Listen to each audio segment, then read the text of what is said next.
Leemos la escritura en el libro de Jueces,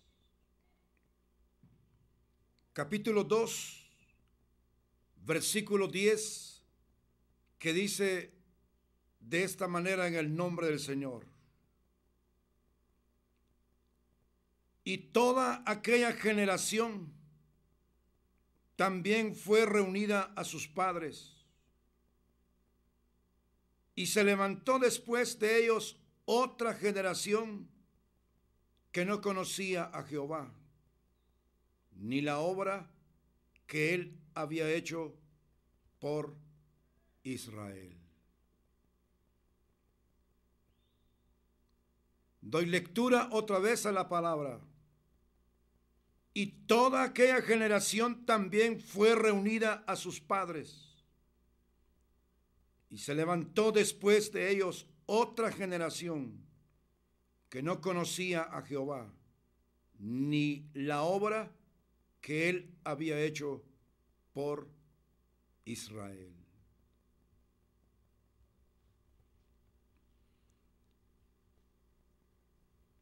Dentro de la ley del Señor se estableció de que había que inculcar, había que enfatizar con toda seriedad, con toda conciencia, acerca del Dios de Israel y de su palabra.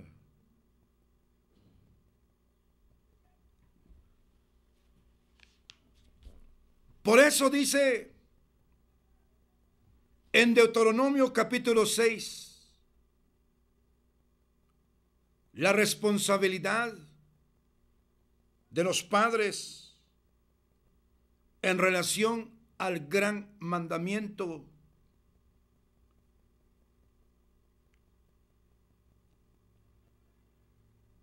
Y las repetirás a tus hijos, y hablarás de ellas,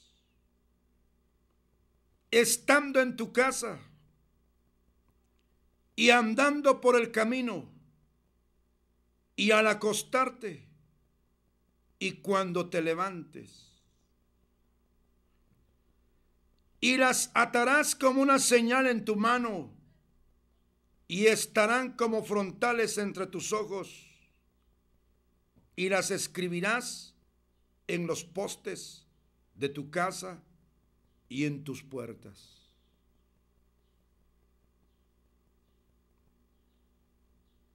Y las repetirás a tus hijos, y hablarás de ellas, estando en tu casa, andando por el camino, al acostarte y cuando te levantes.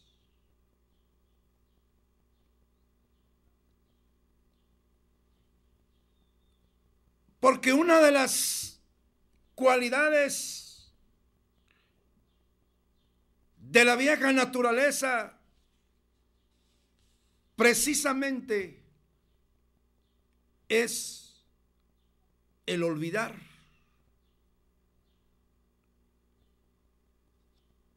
El hombre por naturaleza muchas veces es ingrato,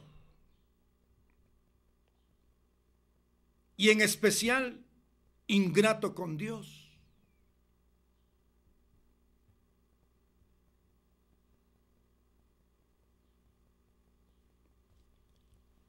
Se estableció dentro de la Torá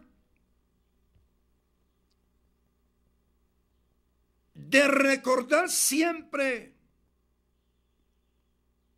de transmitir continuamente los hechos, las obras, los portentos las maravillas, los prodigios, las señales, los milagros del Dios del pueblo de Israel. Recordar en qué estado se encontraban cuando el Señor determina visitarlos y liberarlos de debajo de la esclavitud de los egipcios. ¿Y cómo fue que Dios los liberó? Recordar la liberación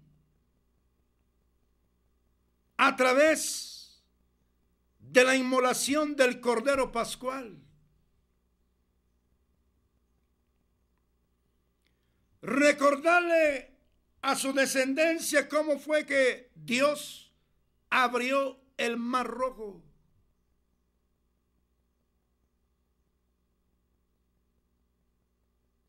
Por eso Josué también, cuando pasaron el río Jordán, levantaron un monumento para que cuando el día de mañana, dice, pregunten que qué significaba.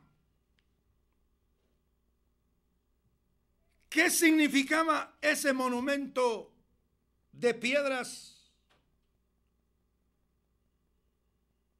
Declararéis, dice, a vuestros hijos diciendo, Israel pasó en seco por este Jordán, porque Jehová vuestro Dios secó las aguas del Jordán delante de vosotros hasta que habíais pasado, a la manera que Jehová vuestro Dios lo había hecho en el Mar Rojo, el cual secó delante de nosotros hasta que pasamos. Para que todos los pueblos de la tierra conozcan que la mano de Jehová es poderosa, para que temáis a Jehová vuestro Dios todos los días.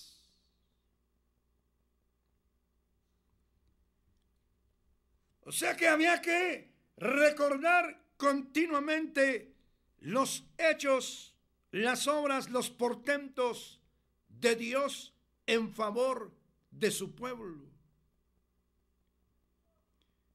Asunto que se descuidó casi desde el principio.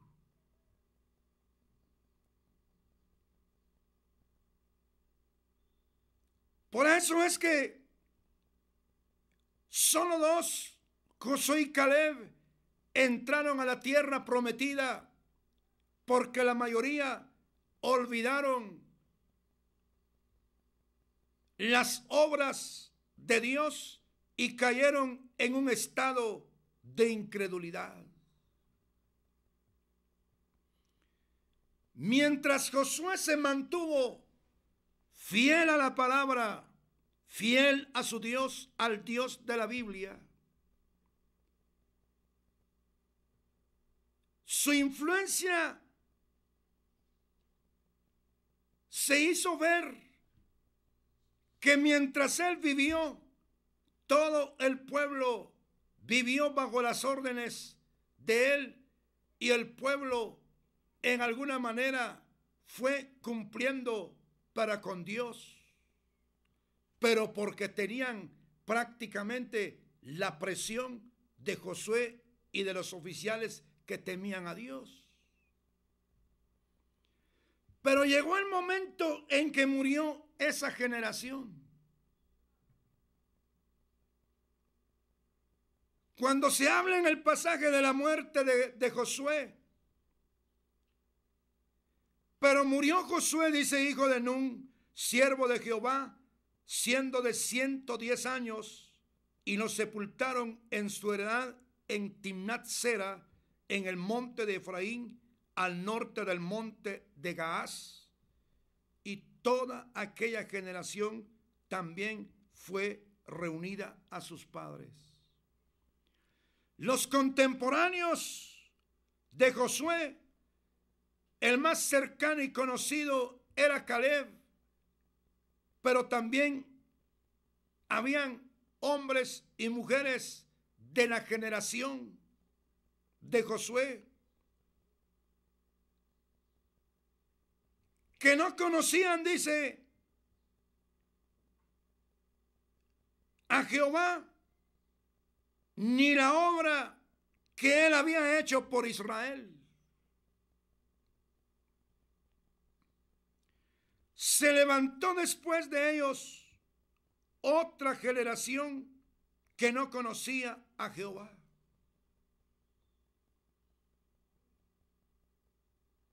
Ciertamente no lo habían conocido como lo conocieron ellos, pero estaba la responsabilidad de recalcarle a la generación postrera de los hechos portentosos del Dios de Israel. Y por lo que se ve, esa responsabilidad se descuidó.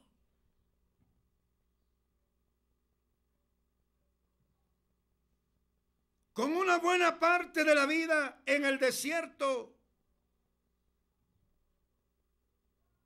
ellos descuidaron los preceptos del Señor y no le dieron el lugar que le correspondía a Dios y a su palabra. Esa irresponsabilidad, ese descuido, tuvo resultados calamitosos para el propio pueblo.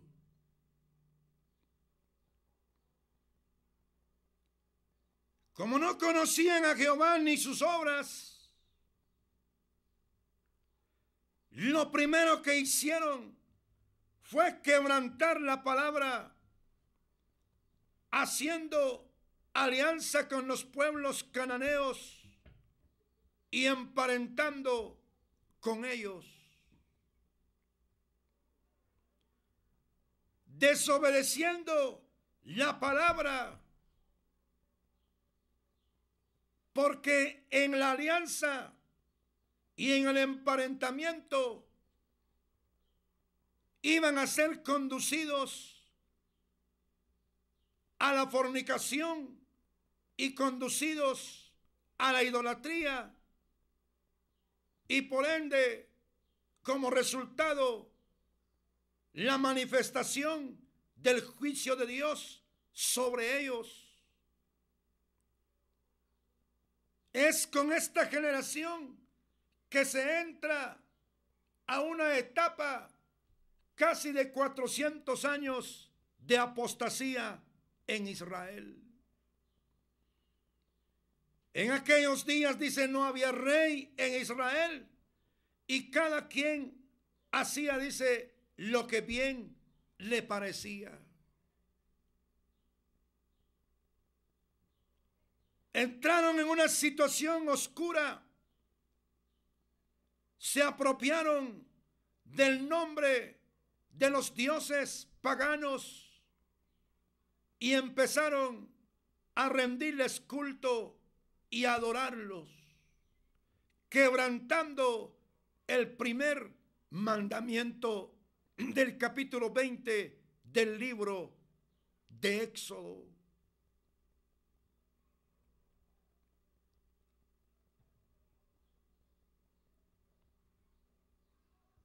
Y toda aquella generación también fue reunida a sus padres, y se levantó después de ellos otra generación que no conocía a Jehová ni la obra que él había hecho por Israel.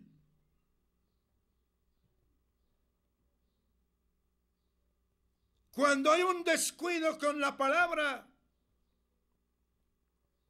cuando hay un descuido en el énfasis de quién es el Dios, del Dios de la Biblia. No se espera de la generación postrera una generación fiel con Dios, sino que es una generación que convierte las cosas de Dios como que fuera cualquier otra religión en el mundo.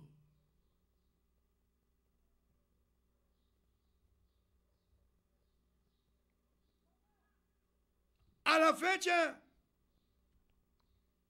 cuando leemos la historia de la iglesia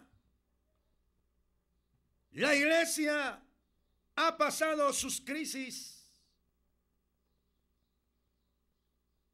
ha pasado oposiciones, persecuciones de parte del espíritu de confusión y de la religión, encabezado por el espíritu de la gran ramera que habla la Escritura en Apocalipsis. Y el diablo se ha esforzado día y noche para ver cómo hacer tropezar el pueblo del Señor a fin de provocar la ira de Dios sobre su propio pueblo. Y sobre todo cuando hay un descuido con la palabra, ciertamente se continúa en la obra, pero esa generación empiezan a introducir cosas raras dentro del culto, dentro de la doctrina, dentro del comportamiento, dentro del pensamiento, dentro de los sentimientos, dentro del vocabulario. Se corrompe. Y eso es lo que Dios quería evitar, para que se recalcara cómo era el Dios de la Biblia y qué es lo que pedía de los hombres y cómo quería Dios que se hicieran las cosas conforme a su palabra.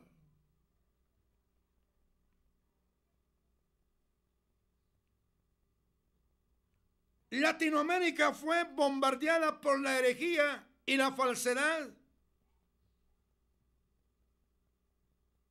de aquella proclama radial, televisiva y escrita, y por todos los medios de comunicación, de que el día de ayer era el juicio final. Decía una señora: dicen que el juicio va a comenzar a las 6 de la tarde, decía ella.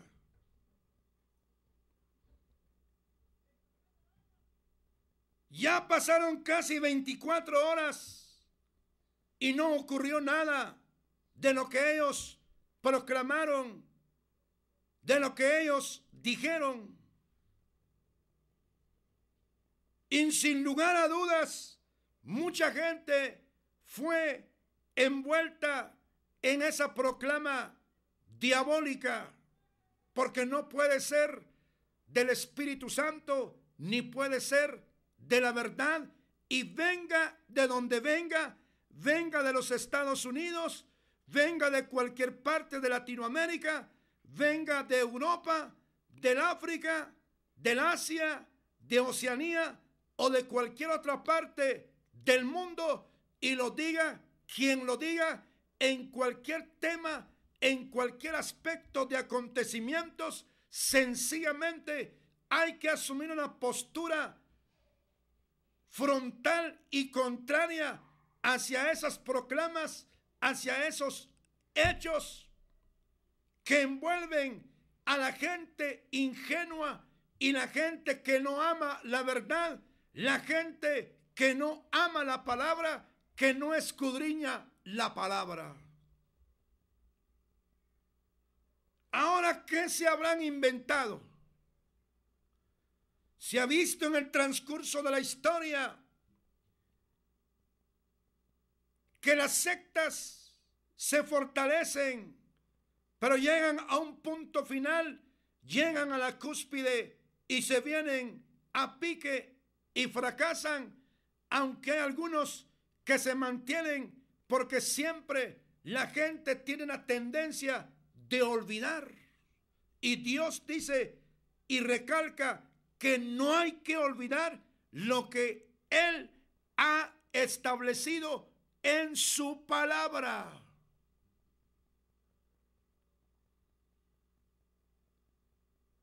El mundo es así. Hay hombres que se sientan día y noche para ver cómo engañar a la población, cómo engañar a los ingenuos en política y en religión. Es detestable, engañoso lo que los hombres planifican para engañar a los pueblos. Jamás se había visto, por ejemplo, en el verdadero evangelio, jamás se había visto una mezcla del pentecostalismo verdadero con judaísmo.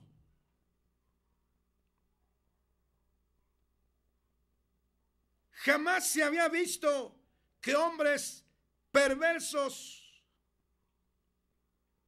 no hay palabra como denominarlos, que en cultos y en conciertos se incorporen payasos y hagan cosas diabólicas que ofenden el nombre glorioso del Señor Jesucristo. Pero eso la gente lo acepta tan normal ahora. Hace algún tiempo, tal vez unos 10, 15 años, alguien relataba, fíjese, decía, cuando pasé cerca del parque, un grupo de estudiantes, decía, de la Biblia, tenían un muñeco medio tapado con una manta para, supuestamente, decía, para atraer gente para evangelizar. Hoy se echa mano de chistes, de payasos, de cuanta cosa diabólica para engañar, para retener, para atraer. ¿Qué dirá Dios? Es que es otra generación que no tiene empacho de mezclar las cosas de Dios con lo diabólico. ¿Cuándo que Jesucristo o un profeta serio y los apóstoles permitirían usar payasos en la predicación o en la enseñanza? Porque es el Espíritu Santo quien tiene que tocar la gente por la palabra. Ni siquiera Dios permitió y le hizo caso a la petición del rico en el infierno para que hiciese un milagro, mandar a alguno de los que ya estaban ahí y venir a darte testimonio a los hermanos del rico. A lo que contestó el Señor fue que allá tienen a Moisés y a los profetas. Le dijo, o sea que estaban los 5 primeros libros de la Biblia y estaban también los escritos de los profetas. Mucha gente dice, es que si traemos a alguien que fue al infierno o que estuvo 2 días en el cielo, la gente se va a convertir, la gente aquí, la gente allá, y es de esa manera como se extravían las personas, porque las personas tienen que mantenerse en el camino de la verdad, sin añadir, sin quitar, sin echar mano de aquello que trasciende la línea de lo honesto, la línea que trasciende a lo diabólico, que trasciende a la informalidad, que trasciende a la burla. Pero eso, así como estoy diciendo ahora, eso choca en la mente, en la conciencia y en el parecer de la mayoría de las personas.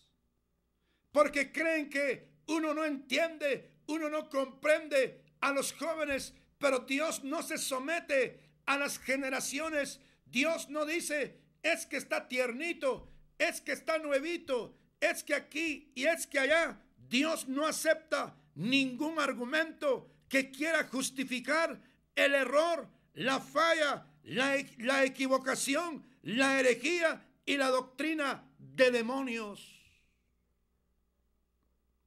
Por eso es que es de suma importancia estar ubicados dentro de la sana doctrina de la palabra solo tocante, y sigue repercutiendo ante nosotros lo que dijo el apóstol Pablo cuando les escribe a los hermanos de Tesalónica. Tocante al tema de la venida del Señor, les dice que nadie los moviera de su manera de pensar en palabra, por carta o por espíritu. Pero hoy las generaciones son movidas por el hipnotismo, movidas por payasadas, movidas por sueños, movidas por milagros falsos, movidas por revelaciones falsas, y eso Dios no lo aprueba.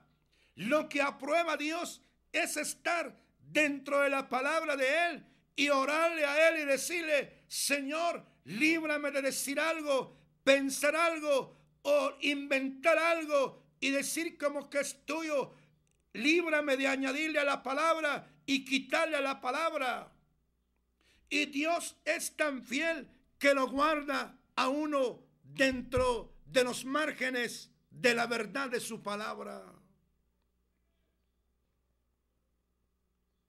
Lo importante no es saber la fecha cuándo va a venir el Señor. Lo importante es estar preparados cuando Él venga, porque puede ser que no venga y la mayoría se muera, o venga una catástrofe, sea provocada por los hombres y permitido por Dios, o una catástrofe en la propia naturaleza y se muere mucha gente. Entonces lo que Dios recalca es estar preparados, sea ante la muerte o ante el arrebatamiento de la iglesia, porque el Señor dijo: ni aun los ángeles conocía la fecha de su regreso. Él dijo: no os dejaré huérfanos, regresaré otra vez. Así como le habéis visto ir, dijeron los ángeles, así también volverá. Pero no dejó fecha. Y mucha gente, aprovechando la calamidad, aprovechando las desgracias naturales del crimen y la violencia, hablan, eso lo aprovechan los políticos. Y aparecen como un Mesías, aparecen como alguien que va a venir a solucionar. Y eso es engaño de los hombres y engaño del diablo, porque la única solución va a llegar por la vía única y exclusiva, por la vía del evangelio, cuando los hombres determinan arrepentirse, echar fuera del ritual y el ceremonial todo aquello que riñe con la palabra, que riñe con las escrituras. Y se levantó después de ellos otra generación que no conocía a Jehová ni la obra que Él había hecho por Israel. Nosotros los padres, que cada día se desarrolla en nosotros la necesidad y la importancia de escudriñar las escrituras para que nadie lo engañe a uno, eso recalcárselo a la familia. No conformarse, mandar a los niños a la escuela dominical y dejarlo a expensas de personas que solo le enseñan figuritas de colores. A veces ni convertidas están las personas. Lo que menos se les recalca es la creencia en el Dios verdadero. Si la iglesia ha de esforzarse en los últimos días, antes del arrebatamiento de la iglesia, es el énfasis en una correcta manera de creer. Para que ninguna noticia, para que ninguna leyenda. Yo le decía a una señora, mira ese rótulo, le decía yo.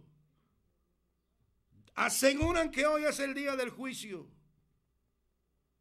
Y la empecé a evangelizar. Y otra muchacha también que estaba ahí, la empecé a evangelizar. Y la llevé a tal punto que leyera, si tenía una Biblia católica romana, que leyera lo que decía de la idolatría, que muchas veces tenía expresiones más drásticas todavía que la versión protestante. La gente necesita orientación. La gente no necesita ser explotada en sus emociones. La gente necesita que se les dé la verdad, que se les dé la palabra para una correcta manera de pensar, de hablar y de comportarse. Tener una condición, alcanzar una condición por la fe en Cristo, que crean en el Salvador, que crean en el Cordero de Dios, quien muere en lugar de las personas, quien muere para solucionar el problema del pecado, el problema del mundo y el problema con el diablo y de sus demonios. Y por qué no decir con el problema de todo tipo de engañador que hay en este mundo, que para engañar a millones y millones de personas también invierten millones de dinero. Pero el único que no engaña es Dios. Y para eso nos ha dejado su palabra inspirada, para que investiguemos continuamente en ella, para que nos demos cuenta en ella sus obras. ¿Qué es lo que hizo con Israel? ¿Cómo les fue a los de Sodoma y a los de Gomorra? ¿Cómo les fue a los cananeos? ¿Cómo les fue a aquellos hijos de Aarón, Nadab y Abiú, que ofrecieron culto extraño y fuego extraño ante Dios y fueron fulminados instantáneamente ante la presencia de Dios? Contarle a la generación cómo le fue a Saúl, a pesar de que había sido elegido como rey por Dios mismo, no en su perfecta voluntad, porque él no estaba de acuerdo a que su pueblo adoptara la monarquía, porque lo que Dios quería era un gobierno teocrático. Por eso es que le dice a Samuel: oye al pueblo en todo lo que te han dicho, porque no te han rechazado a ti, sino que a mí me han rechazado, dijo, para que no reine sobre ellos. Y hoy se habla en cualquier parte de nuestra Latinoamérica, se dice: ahora los evangélicos tienen un candidato. Son engañadores, son falsos. Están bautizados con el bautismo del anticristo, pero el único que no nos miente, que no nos engaña, que nos saca adelante es la palabra. Nuestra población en cualquier parte del mundo, de cualquier cultura que sea, los religiosos se empeñan en engañarles en una variedad de formas. Los políticos los engañan en una variedad de formas. Liderazgo de toda tendencia ideológica engañan a nuestra gente. Cuando la iglesia en Guatemala, durante el conflicto armado, mucha gente inocente murió porque no tenían una definición doctrinal. Si se morían, pues se morían creyendo lo que ellos sostenían, pero ellos no sabían qué hacer. Por eso, estimados televidentes, cómo es de importante que nosotros tengamos un correcto creer para que nadie que susurre al oído, para que nadie en el sueño, para que nadie en una visión, para que nadie en una revelación engañe, a no ser que aquella visión, a no ser que aquello tenga procedencia de Dios, siempre bajo el examen de las Sagradas Escrituras. Hoy nuestra gente anda buscando oír algo extraño, mirar algo extraño, sentir algo extraño. Dice la gente, el culto estuvo triste, no sentí nada, que aquí y allá Dios no me habló, dicen. Bueno, entonces, ¿cuál es la función de la palabra para ellos? ¿Qué lugar ocupará la Biblia para ellos entonces? Son toneladas de Biblia los que se imprimen todos los días y hasta se regala.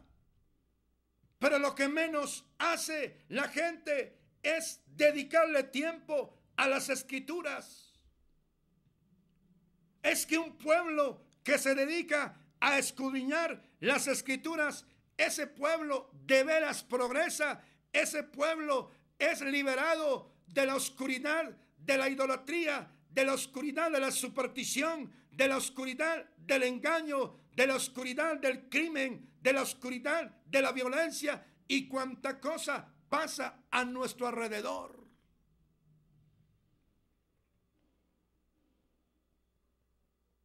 Solo el Dios del cielo es la salida. ¿Dónde está ese Dios? No lo podemos presentar en alguna manera o representarlo a través de algún material, porque Jesucristo dijo que Dios es espíritu. Y un espíritu, dijo el Señor, no tiene carne ni hueso. No podemos tocarlo, no podemos pesarlo, no podemos tomarle foto, no podemos capturarlo a través del video. Sencillamente hay que acercarse con una postura sincera, humilde y desde el espíritu, para que ese Dios se revele a nuestros corazones y aceptar su mensaje, su obra máxima es la obra manifestada en la redención de Jesucristo cuando muere en el monte del Calvario sobre una cruz. No viene a ser poderosa la cruz, ni viene a avalar la muerte en la cruz, sino que lo importante era el sacrificio de él, que muere siendo el cordero provisto por Dios. Juan el Bautista dijo, cuando vio venir a Cristo, he aquí, dijo, el cordero de Dios que quita el pecado del mundo. Él es el cordero.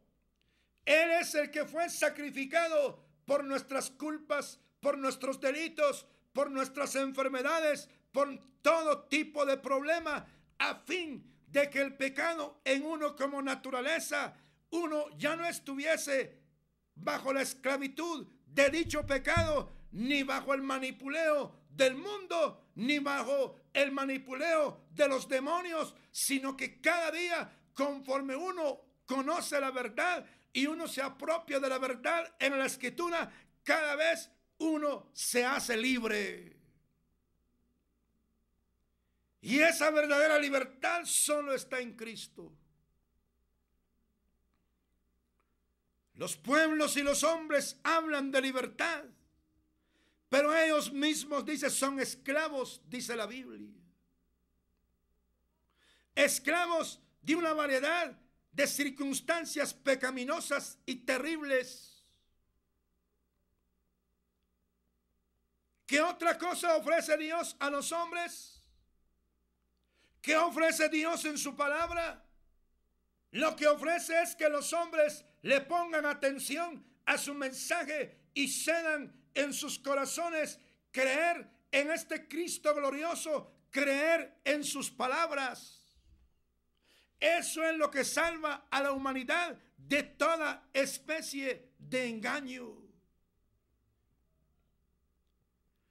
Estimados televidentes, estamos en una época terrible donde las grandes mayorías son guiadas por sus propios sentimientos. A tal grado que se oye mucho cuando se dice, es que yo no siento del Señor. No siento aquí, no siento allá. Están guiados por el sentimiento o los sentimientos, menos de la palabra y menos del Espíritu Santo. Esperemos, dice, hasta que el ungido del Señor sienta. Qué terrible es la situación en que se ha caído, ¿no? La palabra ya no tiene el lugar que debería tener en las casas, en los hogares. Y si alguno que está oyendo y tiene esas tendencias, porque hasta hoy se dice, son payasos cristianos, dicen. No tienen nombre, como les dije. Es una blasfemia decirles cristianos. Por eso hay gente que termina en unas grandes calamidades. ¿Por qué? Porque han tomado en poco las cosas de Dios. Y han asegurado cosas que han visto, que han sentido de parte del Espíritu. Y no es cierto, es mentira. Es para manipuleo de las masas, para mantener sus intereses. Sin apartarnos que verdaderamente también Dios habla. Estando aquellos hombres de la iglesia en Antioquía, que habla el capítulo 13 del libro de los Hechos, estando estos ayunando y orando, dice, el Espíritu Santo habló y dijo, apartadme a Saulo y a Bernabé para el ministerio a que los he llamado. La voz del Espíritu Santo. No estaban emprendiendo una empresa para recoger dineros de millones en el Asia Menor o en cualquier otra parte del Asia. El interés era llevar el mensaje hacia las personas que no conocían al Dios de los judíos, al Dios que hizo derramar su espíritu el día del Pentecostés. ¿Cuánta gente asegura tener al Espíritu Santo, tener ministerios, tener dones? Es que si no tuviera ministerio, dice, no tuviera mucha gente.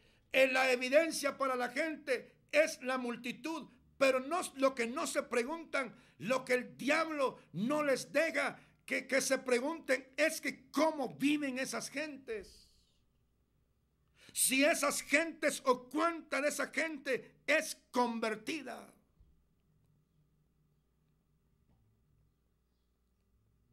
Por eso tenemos que volver a la Escritura. Si hemos de buscar un genuino avivamiento, tenemos que volver a la sencillez de las Escrituras, someter la vida, el pensamiento, nuestro vocabulario a la palabra y sujetarnos a la ley de nuestro Dios.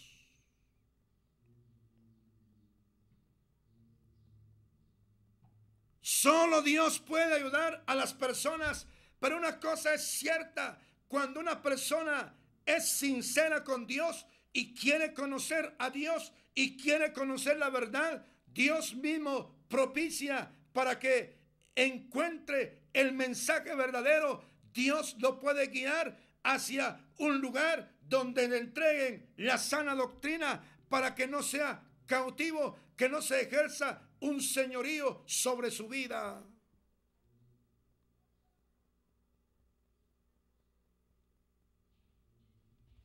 Se levantó después de ellos otra generación que no conocía a Jehová ni la obra que él había hecho por Israel. Es interesante traer a colación, investigar la historia de la iglesia en Guatemala desde que entró el evangelio a Guatemala y cómo fue que entró el pentecostalismo también en Guatemala, con qué calidad de gente y cómo es que el Espíritu Santo se movía de una manera sobrenatural, contraponiendo contra las experiencias del neopentecostalismo y del carismatismo católico romano.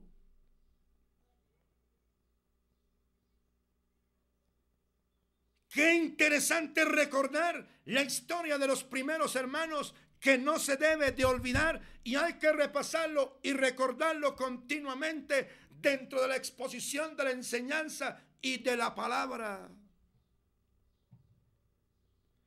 Hay un Dios vivo que tiene un pueblo, un remanente, un Dios que de veras ha convertido a un pueblo que ama la verdad. Y nosotros tenemos que redoblar nuestros esfuerzos para que Dios levante una generación postrera. Tenemos que orar para que responda la familia, para vivir un mejor evangelio, ser mejores predicadores, ser mejores para enseñar la palabra, ser gente normal para pensar y para actuar en el culto, a fin de que ni sus propios sentimientos lo dobleguen y lo lleven hacia el error.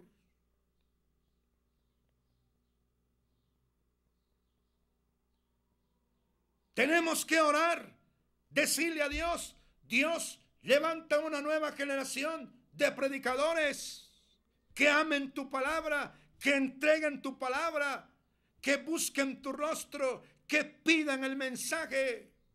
¿Cuál es el mensaje que tú quieres para el pueblo? El mensaje que edifica, el mensaje sin adulterio, el mensaje sin componenda alguna, el mensaje que transforma a las personas, el mensaje que provoca nuevos nacimientos en los cultos.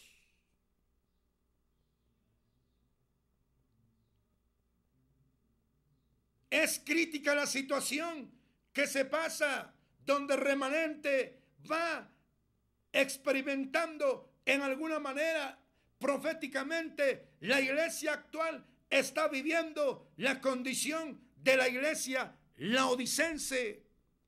¿Cómo es esa iglesia?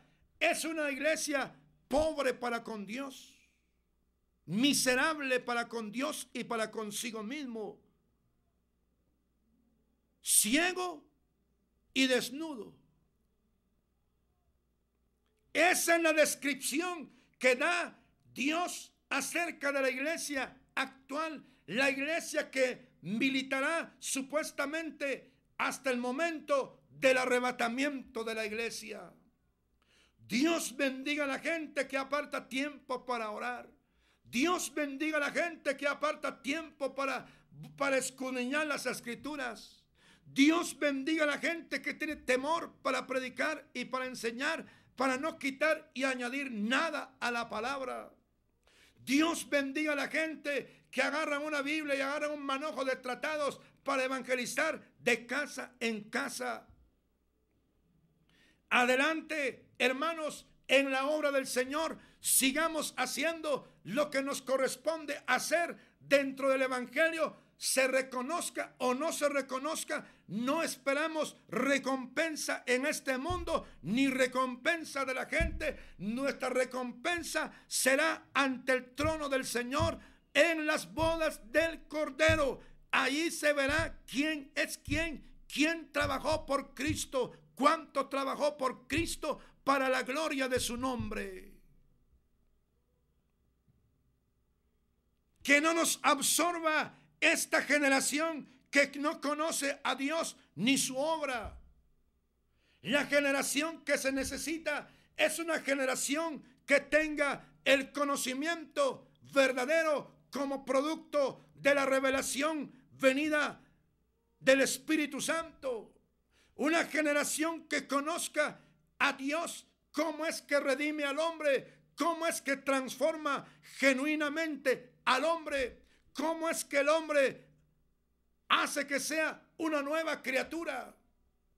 ¿Cómo es que el hombre es trasladado de las tinieblas hacia la luz admirable de nuestro Dios? Esa es la generación que nosotros necesitamos para que en lugar de contemporizar con la falsedad en este mundo y en las religiones, nosotros vayamos adelante en la línea de la palabra y en la manifestación gloriosa del Santo Espíritu de Dios. Por eso tenemos que gozarnos con la gente que predica la palabra. Tenemos que gozarnos con la gente que se goza y sufrir con la gente que también sufre. Debemos sentir una carga traducida en responsabilidad ante Dios para entregarles el mensaje verdadero al pueblo del Señor. No ser como estos israelitas que se levantaron y se entregaron a la idolatría. Decía alguien: todos los creyentes abren sus puertas cuando pasa la procesión, contaminándose con la idolatría, levantando en alto los niños que miren por la ventana al ídolo. Eso es idolatría y eso atrae la ira de Dios sobre los pueblos. Y no solamente el ídolo que se adora, sino que cualquier otro ídolo. Ídolo en cine, ídolo del fútbol, ídolo de cualquier otra naturaleza de la convivencia mundana. Dios no acepta convivir con un ídolo en la vida de los hombres. ¿Está Él o no está Él en los corazones? ¿Se cree en su palabra o no se cree en su palabra? Pero hoy es el día de salvación. Si alguno quiere reconciliar, puede hacerlo. Si alguno quiere aceptar, puede hacerlo. Si alguno está enfermo, Dios puede sanarlo. Vamos a orar en esta oportunidad. Póngase en comunión con Dios allí donde está. Dios conoce su necesidad. Padre bueno, gracias te damos por Cristo nuestro Salvador, quien continuamente nos hace libres por la palabra y por la acción liberadora de tu Santo Espíritu. Señor, si hay alguno que te está aceptando o reconciliando, recibe esa confesión, recibe esa actitud y que el Santo Espíritu tuyo ministre la redención en Cristo hacia estas vidas. Si hay alguno que se está acercando a ti en medio de sus problemas que lo agobian, sus problemas difíciles, hasta imposibles de salir de ello según su mente humana, pero para ti no hay nada imposible para cambiar el curso de la vida hacia un curso de victoria. Pon tu mano sobre los enfermos, sobre las personas necesitadas y orando por distintas necesidades, que el Espíritu Santo ejecute obra de acuerdo a la redención en Cristo nuestro Salvador. Gracias te damos en esta hora. Bendice a los que miran a este programa y bendice también a los que no lo miran. Alcánzalos para salvación de alguna manera. Dios mío, toda honra, toda gloria pertenecen a ti y continúa bendiciendo, Señor, el quehacer en tu obra por medio de la predicación a través de este medio. Te reconocemos, te